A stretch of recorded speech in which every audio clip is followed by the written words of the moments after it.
തൃശൂരിൽ ട്രെയിനിൽ കുഴഞ്ഞു വീണ യുവാവ് ആംബുലൻസ് കിട്ടാതെ പ്ലാറ്റ്ഫോമിൽ കിടന്ന് മരിച്ച സംഭവത്തിൽ വെളിപ്പെടുത്തലുമായി സഹയാത്രികയായ സുഹൃത്ത്. കൃത്യസമയത്ത് ആംബുലൻസ് ലഭിച്ചുവെന്ന റെയിൽവേയുടെ അവകാശവാദം സഹയാത്രിക തള്ളി. ആൾക്ക് ഷൊർണൂർ കഴിഞ്ഞ പാടെ തന്നെ അസ്വസ്ഥത ഉണ്ടാവുകയും ഫിക്സ് വരുന്ന പോലെ വന്നു.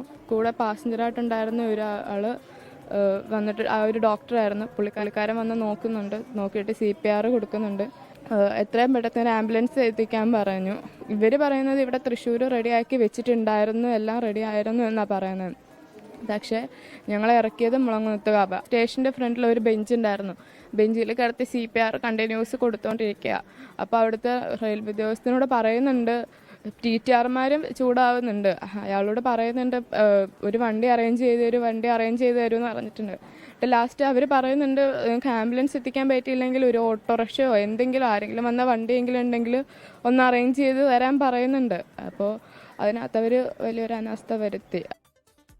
വാർത്തയുടെ വിവരങ്ങളുമായി സുരജ് സജിയാണ് തൃശ്ശൂരിൽ നിന്ന് ചേരുന്നത്. Suraj, good morning.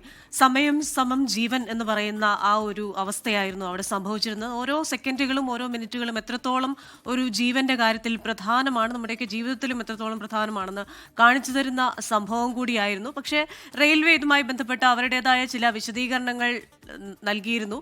അതിപ്പോൾ പൂർണ്ണമായും തള്ളുന്ന ഒരു രീതിയിലാണോ ഇത് കണ്ട കൂടെ നിന്ന് സഹയാത്രിക പറയുന്നത്?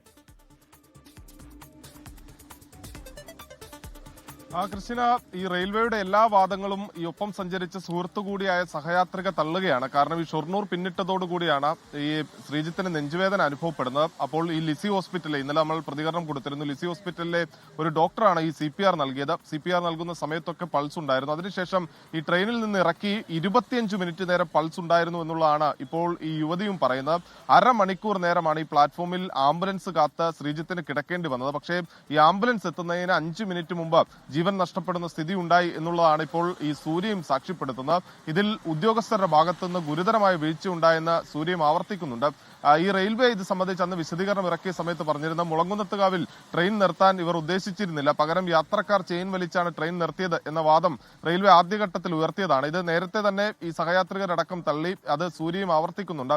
ഇവരല്ല ചെയിൻ വലിച്ചത്, TT തന്നെയാണ് ഈ നിർദ്ദേശം നൽകിക്കൊണ്ട് ലോക്കോ പൈലറ്റുമായും സാധാരണ നിലയിൽ ഏതൊക്കെ നടപടിക്രമങ്ങൾ പാലിച്ചുകൊണ്ടാണ് ട്രെയിൻ നിർത്തുന്നത്, അത്തരത്തിലാണ് മുളങ്കുന്നത്തുകാവിൽ ഈ ട്രെയിൻ നിർത്തിയത് എന്നും സൂര്യ പറയുന്നുണ്ട്. എന്തായാലും ഇതിൽ കുറ്റക്കാരായ വീഴ്ച വരുത്തിയ ഉദ്യോഗസ്ഥർക്കെതിരെ നടപടി ഉണ്ടാകണം എന്ന ആവശ്യമാണ് ഇവരും മുന്നോട്ട് വെക്കുന്നത്. അതോടൊപ്പം തന്നെ ഇന്ന് ചാലക്കുടി റെയിൽവേ സ്റ്റേഷനിലേക്ക് വിവിധ ആദിവാസി സംഘടനകളുടെ നേതൃത്വത്തിലും അതോടൊപ്പം തന്നെ ഈ പ്രദേശത്തെ നാട്ടുകാരുടെ നേതൃത്വത്തിലും മാർച്ചും സംഘടിപ്പിക്കുന്നുണ്ട്. ക്രിസ്റ്റിന, ശരി, സുരജ് സജിയാണ് തൃശ്ശൂരിൽ നിന്ന് വിശദാംശങ്ങളുമായി ചേർന്നത്.